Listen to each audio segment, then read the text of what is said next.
Welcome back to the Signal Fire, y'all. My name is Fire Knight, and welcome to the final interlude. For those of y'all that have been not watching the channel very long, interludes have been a subject that I've been doing probably since the channel's inception, where I talk about personal subjects that are kind of being swept under the rug, or things that are of personal importance to me, mainly mental and emotional health, that kind of thing. Well, this is the last one, and it's not for I'm getting rid of it entirely. As I've talked about in a previous couple of videos, as well as on social media, excuse me, I'm going to be segueing entirely into ending the stigma. So this is a subject that I've kind of had on my mind for quite some time. I've talked about it a little bit in other interludes, but never really devoted a lot of time or energy to this particular one. But I feel like this is a subject that a lot of people can relate to. And that subject, of course, is imposter syndrome.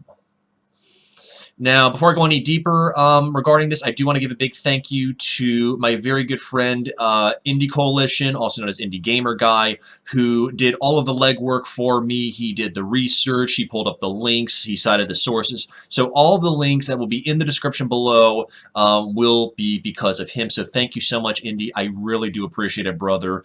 He's also going to be helping me down the pipe with more of the research and legwork with any of the stigma. So by both of us, we can get a lot more done. So thanks again. So I'm also going to be looking a lot on the notes he's put because I didn't memorize this. But so if you see me looking a little bit more intense, I'm going to be reading off the screen quite a bit. So I guess the first thing, let's actually just dive into what imposter syndrome is. According to his notes, imposter syndrome is an internal experience of believing that you are not as competent as others perceive you to be. While this definition is usually narrowly applied to intelligence and achievement, it has links to perfectionism in the social context. I feel like we've all kind of experienced some forms of imposter syndrome throughout the course of our lives, both minor and majorly. As somebody, as I've said explicitly in many different episodes of videos in general, I have anxiety. It ebbs and it flows. But I feel like recently imposter syndrome has been taking a very sharp forefront for me. Now, according to these notes, the term was first used by psychologists Susanna Imes and Pauline Rose Clance in the 1970s.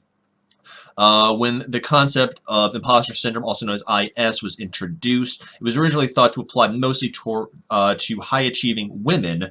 Since then, it has been recognized as more widely experienced. Indy also throws in the fact that a lot of this research was more, let me find the right context, bear with me one second, seems to be more relevant to women at the time of the research first started going through, like I said, in the early 1970s to probably the 1980s. Since I've done a little more research since then, imposter syndrome has taken kind of all forms, all walks of life, both male and female, almost equally regarding this particular aspect. Now, it is not an actual psychological diagnosis. However, it is kind of utilized as a side effect in a lot of different mental and emotional diagnoses, namely anxiety, some cases of depression, maybe in some other cases bipolar disorder, and a few other things. Characteristics of imposter syndrome can include, but are not limited to, self-doubt, an inability to realistically assess your competence and skills, attributing your success to external factors rather than internal, berating your performance, yeah. Fear that you won't live up to expectations. Well, yeah. Overachieving, sabotaging your own success, and setting very challenging goals and feeling disappointed when you fall short. There we go, switching back. Yeah, so I feel like this is something a lot of people might downplay because there are people that, you know, are humble in their approaches to things, that are quick to brush off their own success in favor of a team mentality, and also, of course, being like, okay, this isn't enough for me, I gotta set the ball higher. Kind of the old Pokemon adage, you know, I want to be the very best that no one ever was. So with that being said, we kind of have the groundwork of the conversation we want to establish. Now, before we go any further, I want to kind of take you guys on a journey, and if you want to discuss this in the comments below, I would love to hear your thoughts on it. If not, it's okay. You can feel free to DM me if you want to share your thoughts or whatnot, or you can just say, yes, I can relate to this, but I really do want to hear what your commentary is. I want you guys to think back to an experience, whether it's personal, whether it's career-driven, whether it's social, whether it's a hobby, something like that. You've achieved something very, very amazing. It could be a promotion, it could be a significant other, it could be a trip, it could be something. Now, hold that thought in your head for a couple of moments. Now, obviously, Spock logic is going to immediately dictate that, hey, I, using that term very loosely regarding to the self, I achieved that goal. But has there been a moment during said period of time that you brushed it off, that you said it wasn't just me, that maybe you chalked it up to a group mentality, that you couldn't accept the praise, or did you maybe think about overachieving, or maybe said, I didn't do as well in this, I could have always done better? Think about that for a moment. Now that you have that thought in your head, can you attribute it towards just being humble, or is there something more at work here?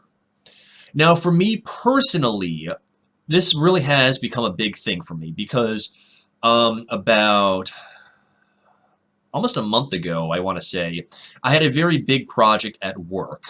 And this was not my first big push at work, but so I had kind of all the tools and all the knickknacks and all the experience from doing this previously at least 5 to 6 times to take this project on, spearhead it, and do all the basic framework to get to this the completion and the success. See, there you go. I'm downplaying myself right there. And numerous people from upper management were very quick to praise me for my preparedness, for handling the situation professionally, for taking care of business in a clear and concise manner, both optimally and efficiently. Now, most people would normally just take a pat on the back and say, okay, or be like, hey, awesome, on to the next task. I could not take credit for that. Immediately, I was saying it was a team mentality, even though, once again, Spock logic was saying, hey, your team was a part of it, but you spearheaded it. Or I became overly concerned that future projects were going to be based upon that success.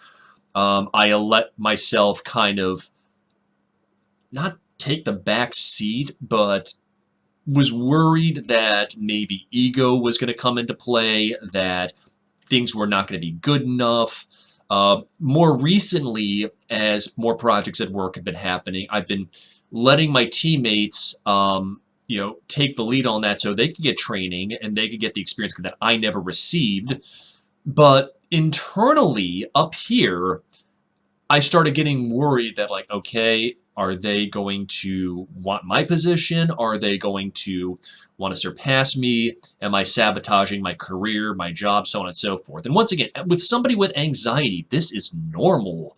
We're always, well, not always, but at least from my perspective, I'm always counterbalancing my thoughts. I'm always rebalancing the scales, usually counterbalancing the good with the negative, the bad with the good. Like, there's no way that I can always, just take a moment to enjoy the accolades. That has been something that has been imprinted on me since the day I was born. Now, it may seem kind of dramatic to kind of voice it in that way, but think very hard for a moment and put yourself in my experience. Has there been a time when you could not accept credit even though Spock logic is staring you in the face? Think about it for a second. I'll wait. Now, to go back to the notes just a little bit, another note that Indy threw in, you might over-prepare or work much harder than necessary to make sure that nobody finds out you're a fraud. Finding out you're a fraud is a key aspect regarding imposter syndrome, and that's kind of where the definition comes from, that you are worried that you're going to be exposed for not doing something, even though, once again, logically and concretely, you have done it. Like, it's almost, the way I can kind of feel like it's almost like you're disassociating. You're seeing something from a third-party perspective. You are seeing the job done that you're accomplishing, but at the same time, you're just thinking, okay, that's somebody else. That's not me. What the heck? And that's the hardest part, at least from my perspective, is accepting that success, accepting that I did do something, because I'm always over preparing for the next thing. And if I'm not well prepared, or I even nerve something slightly, just a little bit, I'm afraid that's going to snowball and take control, and any hard work that I've done to get to that point is going to immediately backslide. Now, this for me personally, it's mainly in the professional sector, but there have been times on the personal sector and in previous relationships of the personal and romantic nature, I have gone a little more towards the overcompensating to kind of offset, any pitfalls that may have occurred, rather than just letting things happen organically.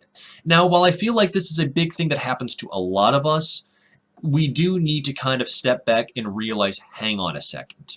And that's where this is all coming together, where we need to just step back, take a breath, maybe do some kind of grounding method. I have a personal baseline mantra that I say to control my breath, focus on my thoughts, bring me back to center, so the cobwebs start clearing out and realizing, hang on a moment. This is going to be okay. You are okay.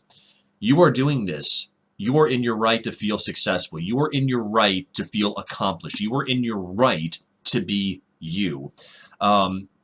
I use the psychological phrase ventral vagal mode, which for those of y'all don't know, I've talked about this in previous episodes. Ventral vagal is a nerve center of the brain where you are free to be yourself. You're at ease, you're calm, you're not in sympathetic vagal, aka fight or flight mode, you're not in dorsal vagal, aka playing dead mode. You're free to be you. And as somebody with anxiety and somebody that deals with imposter syndrome, that is tough for me to get into ventral mode, because I'm always thinking somebody else is accomplishing this. Like, there's times I'll be talking to somebody, whether personally or professionally, and they're like, yeah, you raised a good point. And my immediate thought is, did I? Did this actually come from my brain? Or did I get this from somewhere else? Are they going to quote me on this? Like, it just spirals out of control. But let's see what else. I saw another good one. Another thing that he comes up with from his research is, this makes sense in terms of social anxiety. If you've received early feedback that you were not good at social or performance situations, oh yeah, your core beliefs about yourself are so strong that they don't change even when there is evidence to the contrary. Eventually, these feelings worsen anxiety and may lead to depression. People who experience imposter syndrome also tend not to talk about how they are feeling with anyone and struggle in silence, just as those with social anxiety disorder. That raises a big point, is because if you don't talk about how you're feeling in a social situation, once again, imposter syndrome sounds almost like it's a side effect of anxiety or a byproduct of it, or maybe even an internal facet of it. We don't talk about things because we're afraid of exposing ourselves to somebody, no matter how much we trust them, no matter how much we appreciate them and they accept us for who we are. I mean, a big example of this is, I've talked about this millions of times. Ray is my best friend. Like, she and I have been through a lot together, and I am honored to be her best friend, and vice versa. And, there's only a few things that we've come out recently to talk about with each other. Not because we don't trust each other, but because we're not ready to talk about it, because there's still this guard, that's shield, that armor. And more recently, Indy and I, we have become extremely super tight friends that we can tell each other everything. But, there's still also a few things lying beneath the surface that we haven't discussed with each other, that I haven't discussed with him, and he's probably not discussed with me, even though we talk about a hot button topic of myriad of other topics. And I feel like in a lot of cases, we are worried about opening ourselves up because we don't want to be exposed or have that shadow side of us brought to life. And I've talked about the shadow in other episodes, how it's kind of a combination of protection as well as keeping us, I guess, from opening up and being ourselves in ventral. So here's another top point that I want to bring up, that Indy dug up. If you think you might have imposter syndrome, ask yourself the following questions. Do you agonize over the smallest mistakes or flaws in your work? Do you attribute your success to luck or outside factors? Are you very sensitive to even constructive criticism? Not really. Do you feel like you will inevitably be found out as a phony? That depends. Do you downplay your own expertise? Ho, ho, ho. Even in areas where you were generally more skilled than others. Bingo. These are all things that I feel I can relate to, and I feel like a lot of others can relate to. Now, once again, while imposter syndrome, this research delves primarily into the professional sector, it can be branched out into other facets. Once again, personal, familial, friends, romantic relationships. I feel like this is just the root of the tree, the tip of the iceberg. And I feel like from somebody that is working on getting better just with anxiety in general, not just imposter syndrome, the way that I try to deal with it, not just my baseline mantra, um, and this actually came from a couple of videos that Randy and Angelica Roswell of the band Bride on the Dozen Sons did. Even Angelica Roswell actually did a video on her dealings with imposter syndrome, which is how I discovered the topic to begin with. So shout out to Angelica. Something that Randy and Angelica did, namely Randy, but I want to say Angelica did as well, is kind of splitting yourself apart between the soul and the vessel, the flesh and the spirit, the mind and the body. In looking at yourself from a third-party perspective and saying you're out of your body, almost like having an astral projection, so to speak. And did you do this? And just saying, did you do this? Not like outside factors. Not like, did X, Y, and Z help you with this? Did you have a wing person? Did so-and-so help you get this job or help accomplish this project? And there's nothing wrong with attributing your success in any facet to outside parties. But it's allowing yourself to say, I did this. I'm not going to be exposed because there's nothing to expose. I am a clean sheet, I'm a blank slate, a tabula rasa, as it were, and there's nothing wrong with that. And once again, it's different than not being able to accept praise or downplaying praise or anything like that. This is a serious subject, and while often it can be scoffed at or played as dramatic or wanting attention, it runs a lot deeper than you might think, y'all. And you may not know you're doing it. I mean, for a while, I didn't know I was doing it, but I am. And I probably I probably will continue to. I can't talk. But I hope this brings a little more attention to the subject matter. I hope this brings to light and these questions that we might have as we go throughout life.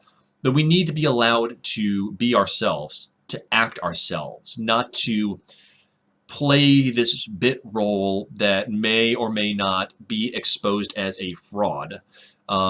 We need to be able to be comfortable with ourselves, take success, take constructive criticism, take feedback, because that's the only way we're going to learn, we're going to grow to achieve our goals and desires. And that's a big thing. And I feel like, at least from my perspective, a lot of us are so focused on the long-term effect that we're not focusing on the short-term, almost a reverse case of hyperbolic discounting.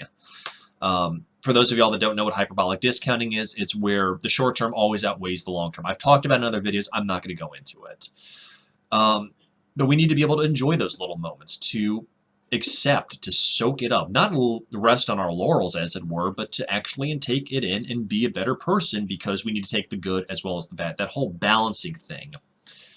So I've rambled enough about this. I hope I've shed a little more light on the subject. Once again, a very, very massive thank you to Indie Gamer Guy, aka IndiColition, for doing the legwork and the research on this. And once again, if you have experiences with this, I'd love to know your thoughts on it. I'd love to know your feelings on this. And if you want to share an experience, please do, whether in the comments below or whether you want to reach out to me via DM or email or on the Fire Pit Discord.